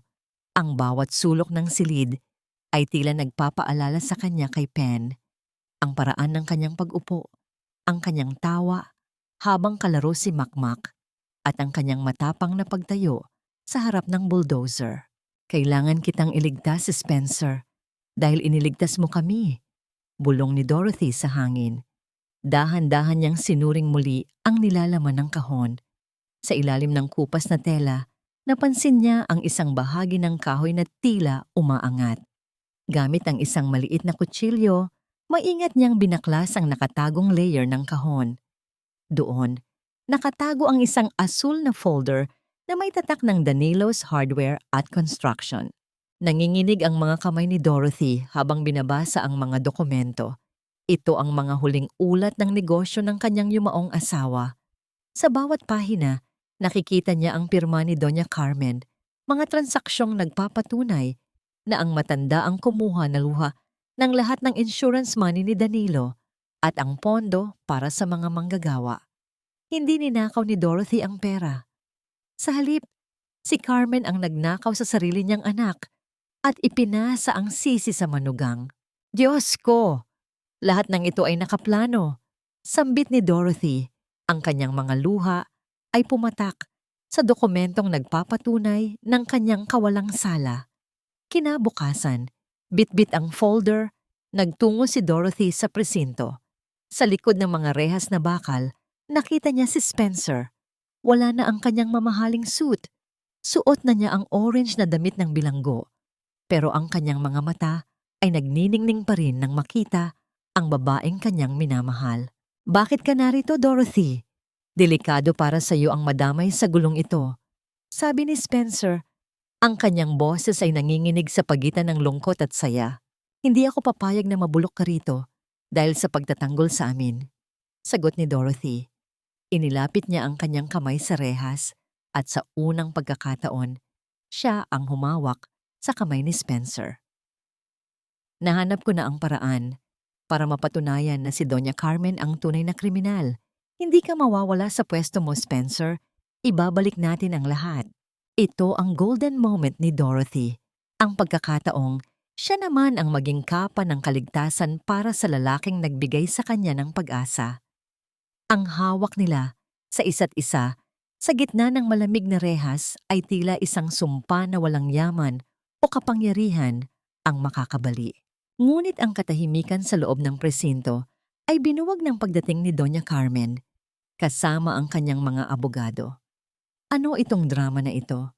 Dorothy, hindi mo ba alam na bukas ay tuluyan ng gigibain ang bahay mo dahil wala nang pipigil sa board? Tumingin si Dorothy kay Carmen ng may panibagong tapang. Hindi siya natakot. Inilabas niya ang asul na folder at itinaas ito sa harap ng matanda. Ito ba ang hinahanap mo, Doña Carmen? Ang mga dokumentong nagpapatunay na kinurakot mo ang insurance ni Danilo? Sa tingin mo ba, kapag nabasa ito ng mga pulis at ng board ng Spencer Holdings, mananatili ka pa ring Donya? Namutla si Carmen. Ang kanyang mga labi ay nanginginig at ang kanyang mga mata ay nanlalaki sa takot. Saan? Saan mo nakuha yan? Ibigay mo sa akin yan. Akmang susugod ang matanda para hablutin ang folder nang biglang bumukas ang pinto ng opisina ng hepe ng pulisya. Isang lalaking nakauniporme ang lumabas, bitbit ang isang recorder. Narinig namin ang lahat, Doña Carmen, at base sa dokumentong hawak ni Ginang Dorothy, mukhang ikaw ang kailangang pumalit sa pwesto ni Ginoong Spencer sa loob ng selda. Ang tunog ng pagkakalansing ng posas ay muling narinig. Pero sa pagkakataong ito ay para sa mga kamay ni Carmen. Ang matanda ay nagsimulang magsisigaw at magmakaawa, pero walang nakinig. Habang kinakaladkad si Carmen papasok, nagtagpo ang tingin ni Spencer at Dorothy. Laya na si Spencer. Ngunit habang lumalabas sila ng presinto, isang itim na sasakyan ang huminto sa tapat nila. Bumaba ang chairman ng board ng Spencer Holdings. Ang muka ay kasing tigas ng semento. Spencer, napatunayan mong wala kang kasalanan sa pondo, pero ang pag-atras mo sa proyektong bilyon-bilyon ang halaga ay hindi namin mapapalampas. Kailangan mo pa ring pumili, ang kumpanya o ang barong-barong na iyon. Isang pirasong papel, isang korona na isinuko para sa isang pag-ibig. Paano mo bibitawan ang mundong kinagisnan mo para sa isang mundong punong-puno ng butas at tagas? Ang tunay na yaman ay hindi nasa bangko, kundi nasa init ng kamay na humahawak sa iyo sa gitna ng unos. Ang bawat pahina ng aking buhay bilang bilyonaryo ay tila mga tuyong dahon na ngayon ay tinatangay ng hangin, habang ang aking puso ay nahanap na ang kaisa-isang ugat na hindi mabubunot. Nakatayo si Spencer sa gitna ng marangyang boardroom. Ang liwanag mula sa malalaking bintana ay nagpapakita ng bawat detalye ng kanyang seryosong mukha. Sa harap niya, ang board of directors ay tila mga hukom na naghihintay ng kanyang hatol sa sarili. Ang katahimikan sa loob ng silid ay nakabibingi. Tila bawat tibok ng orasan sa pader ay isang paalala ng oras na nawawala sa kumpanya. Spencer, hindi namin maintindihan ang iyong katigasan ng ulo, panimula ng chairman.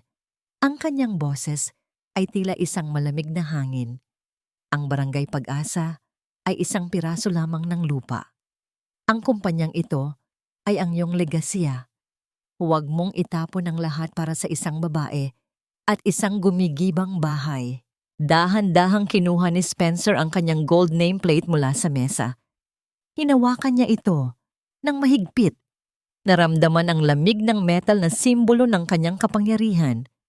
Pagkatapos, dahan-dahan niya itong inilapag ng patiwarik. Ang legasya ay hindi itinatayo sa ibabaw ng mga pangarap na dinurog. Ang boses ni Spencer ay mahinahon, pero may bigat na hindi mapapasubalian. Ang bahay na yon, doon ako isinilang. Doon namatay ang aking ina dahil sa kahirapan. At doon ko rin natagpuan ang nag-iisang tao na nakakita sa akin bilang isang tao at hindi bilang isang bank account. Kung ang kapalit ng aking posisyon ay ang pananahimik ko sa harap ng kawalan ng katarungan, kung ganoon ay hindi ko kailangan ang upuang ito. Tinalikuran ni Spencer ang bilyon-bilyong halaga ng yaman. Ang tunog ng kanyang mga hakbang, palabas ng gusali, ay tila isang martsa ng kalayaan. Habang bumababa siya sa elevator, naramdaman niya ang unti-unting paggaan ng kanyang dibdib, na tila isang mabigat na baluti ang tinanggal mula sa kanyang katawan. Pagkalipas ng ilang araw, bumalik si Spencer sa Barangay Pag-asa. Ngunit sa pagkakataong ito, hindi siya nakasakay sa mamahaling itim na sasakyan. Naglakad siya sa maputik na kalsada, suot ang pamilyar na kupas na kamiseta at maong na pantalon. Ang amoy ng paligid, ang amoy ng pinipiritong isda, ang amoy ng basang lupa, at ang ingay ng mga bata sa kalsada ay tila isang kanta ng pagsalubong sa kanya. Nadatnan niya si Dorothy na kasalukuyang nagpipinta ng beranda. Ang kulay na pinili niya ay puti, tila isang simbolo ng bagong simula. Nang marinig ni Dorothy ang mga yapak sa tuyong dahon, lumingon siya.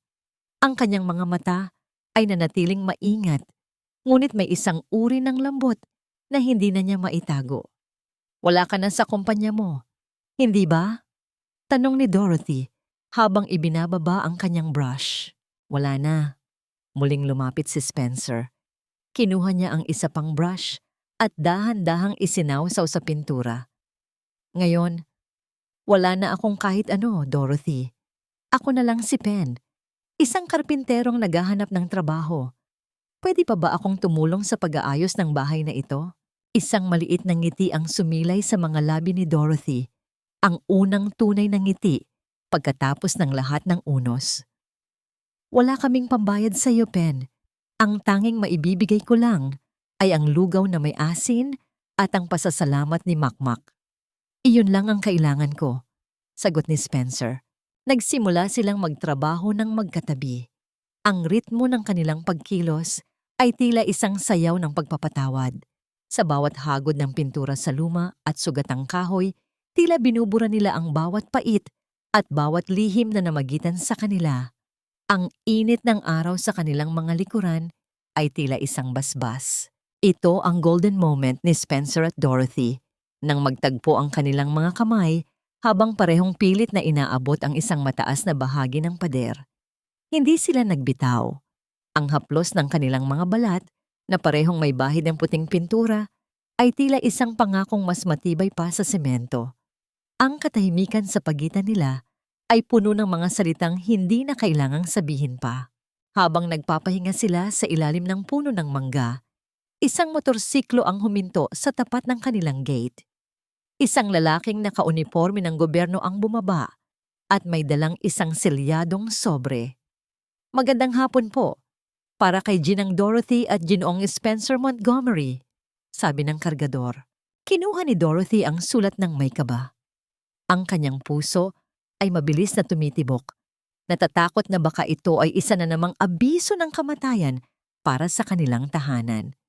Ngunit nang basahin niya ang nilalaman, ang kanyang mga kamay ay nagsimulang manginig sa labis na pagkagulat. "Pen, Spencer, tignan mo ito," bulong ni Dorothy. Ang kanyang boses ay nanginginig sa pagitan ng tawa at luha. Ang liham ay mula sa National Historical Commission dahil sa kasaysayan ng bahay bilang lugar kung saan lumaki ang isa sa mga pinakamatagumpay na negosyante ng bansa at dahil sa arkitektura nitong napanatili sa gitna ng modernisasyon, ang bahay ay opisyal ng idineklara bilang isang heritage site. Ibig sabihin, wala nang sinumang kumpanya o bilyonaryo ang pwedeng gumiba sa lugar na ito kailanman.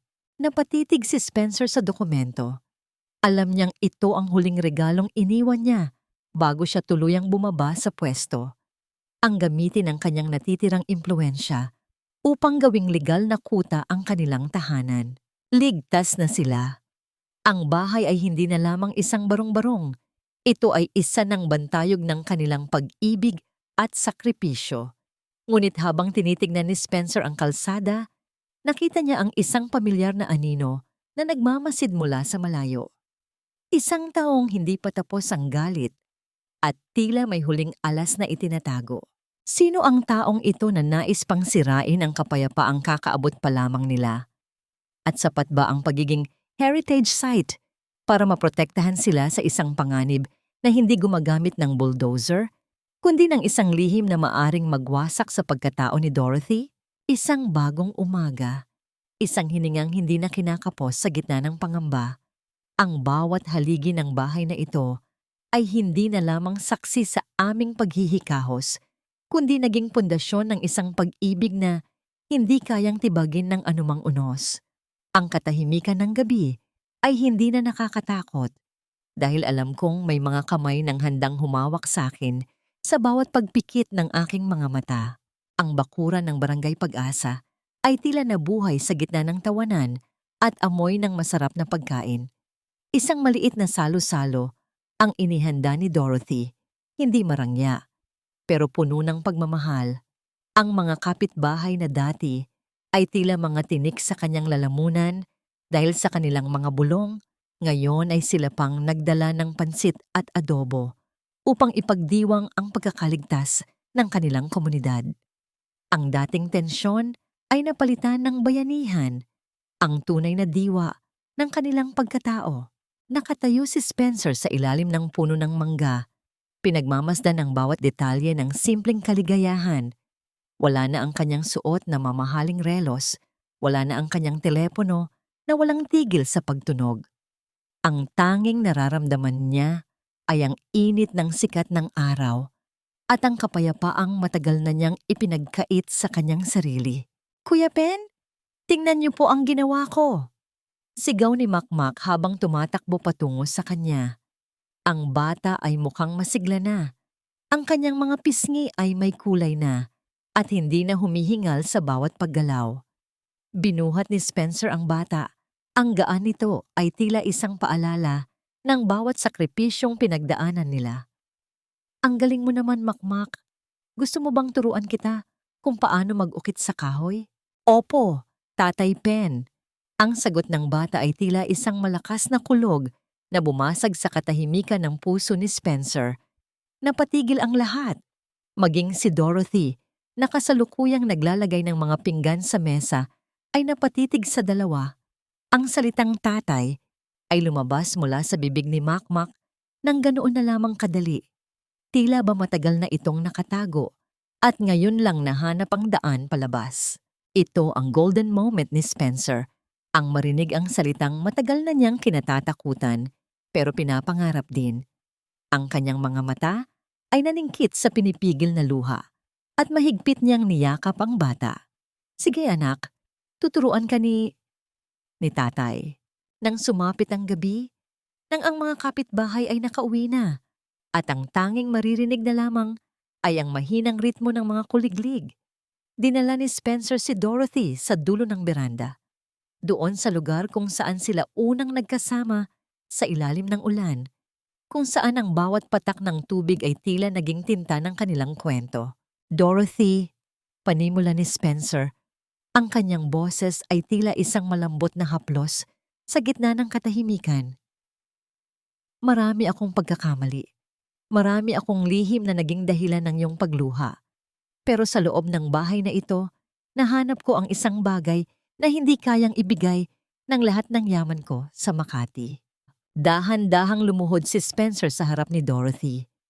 Ang tunog ng kanyang tuhod sa kahoy ng beranda ay tila isang paggalang sa bawat hirap na dinanas ng babae. Inilabas niya ang isang maliit na bagay mula sa kanyang bulsa. Hindi ito isang singsing na may malaking diamante. Ito ay isang singsing na gawa sa tanso ng isang lumang tubo ng tubig na pinalitan nila noong nakaraang linggo. Maingat na hinubog at pinakinis ng husto. Wala na akong kumpanya at wala na akong bilyon-bilyon. Pero ang pangakong ito ay mas matibay pa sa semento. Dorothy, papayag ka bang maging asawa ng isang karpinterong tulad ko? Papayag ka bang buuin natin ang tahanang ito nang magkasama hanggang sa huling piraso ng ating buhay? Ang mga luha ni Dorothy ay tuluyan ng pumatak, ngunit sa pagkakataong ito, hindi ito dahil sa sakit. Ito ay ang hapdi ng sobrang kaligayahan. Oo, Pen, Spencer, kahit sino ka pa, basta ikaw ang kasama ko sa bawat umaga. Tatanggapin kita. Isinuot ni Spencer ang tanso sa daliri ni Dorothy. Ang kislap nito sa ilalim ng liwanag ng buwan ay tila mas maliwanag pa sa anumang hiyas. Ngunit sa gitna ng kanilang yakap, ang katahimikan ng gabi ay binuwag ng isang malakas na busina mula sa labas ng kanilang gate. Isang itim na sasakyan, pamilyar at nakakatakot, ang nakatigil doon. Bumaba ang sekretary ni Spencer na si Leo. Ang kanyang mukha ay puno ng takot. Mabilis siyang tumakbo patungo sa kanila. Sir Spencer, kailangan niyo nang umalis ngayon din. Ang boses ni Leo ay nanginginig. Ang board of directors? Hindi sila titigil.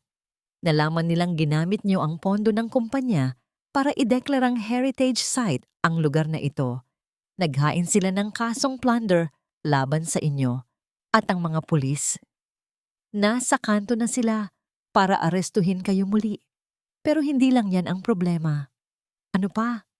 Tanong ni Spencer. Ang kanyang katawan ay naging alerto muli. Si Doña Carmen. Nakatakas siya sa ospital habang inililipat sa kulungan. At ang huling narinig namin, naghahanap siya ng paraan para tuluyang sunugin ang buong barangay na ito para wala nang matira sa inyo. Ang tunog ng papalapit na sirena ng pulis ay narinig mula sa malayo. Humahalo sa amoy ng usok na unti-unting kumakalat mula sa dulo ng kalsada. Ang panganib ay hindi pa tapos. At sa gabing ito, ang kanilang heritage site ay maaaring maging kanilang libingan. Isang mitya ng galit, isang dagat ng pagpapakasakit. Paano mo uunawaing muli ang bukas kung ang gabi ay muling binalot ng apoy at usok? Ang bawat haligi ng bahay na ito ay nanginginig hindi sa takot, kundi sa galit ng isang tadhana na ayaw kaming pakawalan. Ang amoy ng usok ay mabilis na humalo sa malamig na hangin ng madaling araw. Isang malapot at nakasusulasok na amoy na nagbabadyang lamunin ang lahat ng kanilang pinaghirapan. Mula sa dulo ng kalsada, ang ningas ng apoy ay nagsimulang sumayaw. Tila isang mapanirang dambuhala na unti-unting kinakain ng mga tuyong bakod ng Barangay Pag-asa. Nasaan ka, Dorothy? Ilabas niyo ang apo ko! Ang sigaw ni Doña Carmen ay hindi na boses ng isang tao. Ito ay isang matinis na halinghing o ng isang baliw na nawalan na ng lahat. Nakatayo siya sa gitna ng kalsada, may hawak na sulo, ang kanyang mga mata ay nanlilisik at ang kanyang buhok ay gulo-gulo.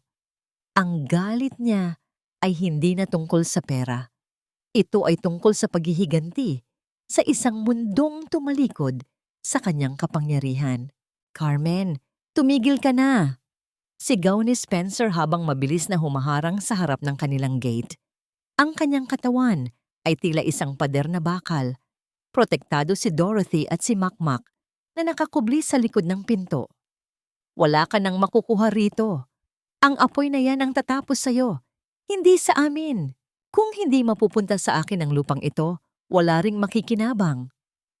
Humalakhak si Carmen, isang tunog na puno ng pait. Akma niyang itatapon ang sulo sa bubong ng bahay nang maramdaman ang malakas na ihip ng hangin. Ang hangin ng Barangay Pag-asa na tila may sariling isip. Ang apoy ay bumalik sa direksyon ng matanda. Dilaan ang kanyang mamahaling bestida na ngayon ay punong-puno na ng putik at dumi.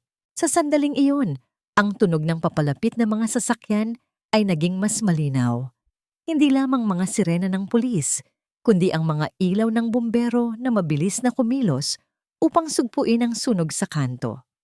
Ngunit higit sa lahat, ang sekretary ni Spencer na si Leo ay lumabas mula sa isang sasakyan, bitbit ang isang folder na magiging huling hatol sa lahat. "Sir Spencer! Dorothy!" Sigaw ni Leo habang mabilis na lumalapit. "Ang board! Huli na ang lahat para sa kanila. Nahanap namin ang mga dokumentong itinatago ni Carmen sa kanyang lumang safe. Hindi lang ikaw ang biktima niya, kundi ang buong kumpanya. Ang kasong plunder ay ibinasura na dahil napatunayan na ang perang ginamit para sa heritage site ay galing sa iyong sariling personal na dividends, hindi sa kumpanya." Napatigil ang lahat. Ang katahimikan ay tila isang mabigat na kumot na bumalot sa Barangay Pag-asa.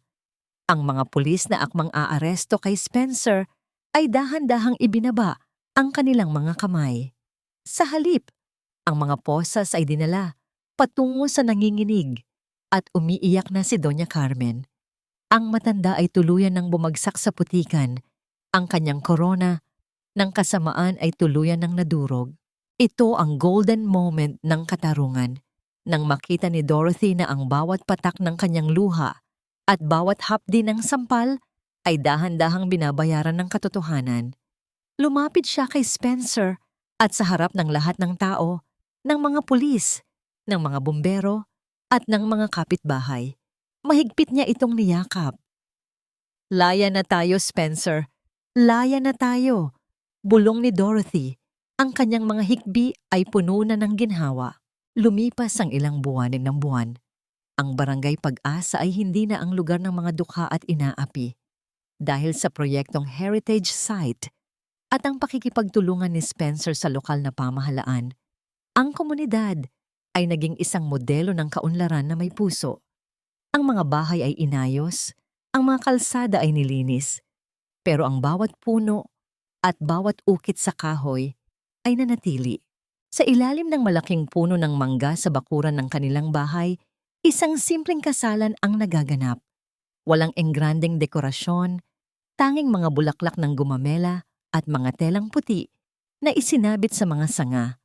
Si Dorothy ay suot ang isang simpleng puting bestida. Ang kanyang kagandahan ay nagniningning hindi dahil sa pampaganda, kundi dahil sa kapayapaang nasa kanyang mga mata. Isinuot ni Spencer ang tunay na singsing sa daliri ni Dorothy, isang singsing na gawa sa tanso ng lumang tubo. Pero ngayon ay binalot na ng purong ginto sa gitna. Isang simbolo na ang kanilang pag-ibig ay nagmula sa putik, pero naging ginto sa apoy ng pagsubok. Saksi ang bahay na ito. Saksi ang langit. Ang boses ni Spencer ay tapat at malalim. Hinding-hindi ko nabibitawan ang iyong kamay. Ikaw ang aking tahanan, Dorothy. At dito, sa bawat pintig ng ating puso, magsisimula ang ating walang hanggan. Nang maghalikan ang dalawa, ang tunog ng palakpakan ng buong barangay ay tila isang kanta ng tagumpay. Si Makmak ay tumatakbo sa paligid, tumatawa at sumisigaw ng tatay, nanay. Ang kanyang boses ay tila isang musika na nagpapalimot sa bawat sakit ng kahapon. Ang bawat haligi ng bahay ay tila ngumingiti. Ang mga bitak sa pader ay puno na ng masayang alaala. Wala na ang takot, wala na ang lihim. Ang heritage site ay hindi na lamang isang pirasong papel, kundi isang buhay na katibayan na ang pag-ibig, kapag totoo at tapat, ay kayang itayo muli ang anumang gumuhong pangarap. Ilang taon na ang lumipas. Ang bawat pilat sa aming mga kamay ay tila naging mga mapa ng aming tagumpay laban sa tadhana. Ang bahay na ito ay hindi na lamang basta kahoy at yero. Ito ay isang buhay na saksi na ang pinakamatibay na pundasyon ay hindi semento, kundi ang katapatan ng dalawang kaluluwang pinagbuklod ng pag-ibig at pagpapatawad. Ang hapon ay payapa sa Barangay Pag-asa. Ang sikat ng araw ay dahan-dahang lumulubog, nagbibigay ng kulay ginto sa bawat dahon ng mga puno sa paligid. Nakaupo si Dorothy sa tapat ng beranda, sa mismong lugar kung saan niya unang inilatag ang basang kutsyon noong gabi ng bagyo. Ngunit ngayon, ang kanyang mga kamay ay hindi na nanginginig sa takot. Hawak niya ang isang baso ng malamig na katas ng mangga habang pinagmamasdan ng kanyang anak na si Makmak na ngayon ay isa ng matangkad at malusog na binata. Abala sa pagtuturo sa mga bata sa barangay tungkol sa pag-uukit ng kahoy. Lumabas si Spencer mula sa loob ng bahay, bitbit ang isang lumang album ng mga litrato. Wala na ang kintab ng kanyang mga sapatos, pinalitan na ito ng komportableng tsinelas. Ang kanyang muka ay may mga linya na ng katandaan, pero ang kanyang mga mata ay puno ng isang uri ng liwanag na hindi kayang ibigay ng anumang bilyong piso sa bangko.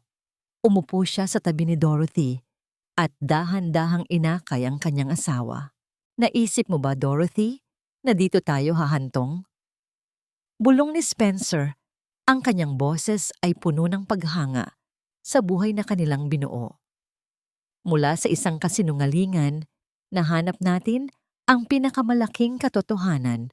Ngumiti si Dorothy at isinandal ang kanyang ulo sa balikat ng asawa. Noong una, akala ko ay kinuha mo ang lahat sa akin, Spencer. Pero ang totoo, ibinigay mo sa akin ang pagkakataong patunayan na ang isang inang tulad ko ay kayang itayo ang bukas mula sa mga abo. Napatawad na kita. Matagal na. Dahil kung hindi dahil sa pagiging pen mo, hindi ko makikilala ang lalaking may pinakamalambot na puso sa likod ng pinakamatigas na pangalan. Nahanap na nila ang tunay na kapayapaan, Si Doña Carmen ay nananatili sa likod ng mga rehas kung saan ang tanging kasama niya ay ang kanyang sariling pagsisisi at ang pait ng kanyang nakaraan. Ngunit para kina Dorothy at Spencer, ang galit ay wala ng puwang sa kanilang tahanan. Pinili nilang magpatawad, hindi dahil karapat-dapat ang nakaraan, kundi dahil karapat-dapat ang kanilang hinaharap na maging malaya sa anumang bigat ng puot. Ang Barangay Pag-asa ay naging simbolo ng tagumpay ng maliliit na tao. Ang heritage site na kanilang pinaglaban ay naging lugar ng pag-asa para sa maraming pamilya. Ipinakita nila sa buong mundo na ang pag-unlad ay hindi dapat nangangahulugan ng pagwasak sa mga alaala ng mahihirap. Ang aral na iniwan ng kanilang kwento sa bawat pusong nakikinig ay simple pero malalim. Ang isang tunay na tahanan ay hindi nasusukat sa laki ng kwarto o sa kinang ng mga kagamitan. Ang tunay na tahanan ay ang lugar kung saan tinatanggap ka ng buong buo, kung saan ang iyong mga sugat ay ginagamot ng pag-ibig, at kung saan ang bawat sakripisyo ay nagiging bunga ng isang kaligayahang walang katapusan. Habang dahan-dahang naglalaho ang huling sinag ng araw, ang tunog ng tawanan ni Makmak at ng mga bata ay humahalimuyak sa hangin, kasabay ng mabangong amoy ng mga bulaklak ng gumamela. Ang bawat haligi ng bahay ay tila humihinga ng maluwag. Ligtas na sila, payapa na sila. At dito, sa ilalim ng bubong na ito, ang pag-ibig ay mananatiling matibay. Kailanman ay hindi na magigiba.